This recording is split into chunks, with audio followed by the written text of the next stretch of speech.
In this video, I'm going to show you how to enable professional mode on Facebook so you can unlock insights, monetization tools, and a more professional-looking profile.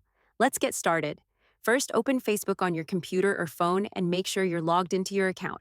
Now go to your profile page. This is important. Professional mode can only be enabled from your personal profile, not from a Facebook page.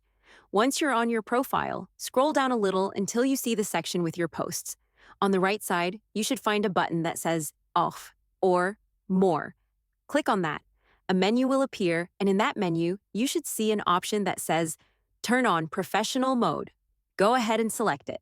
Facebook will show a short explanation about what professional mode does. It gives you access to detailed analytics, lets people follow you, and unlocks creator tools like stars and monetization features if they're available in your region. After reading the description, click Turn On. Once you do that, your profile switches to professional mode immediately. Your follow button becomes visible, your insights panel appears, and you'll now have access to the creator dashboard. If you ever want to turn it off later, you can go back to the same menu and choose Turn Off Professional Mode. That's it. Now your account is in professional mode and ready for creator tools. If this tutorial helped you, make sure to like the video, leave a comment, and subscribe for more quick Facebook tips. Thanks for watching.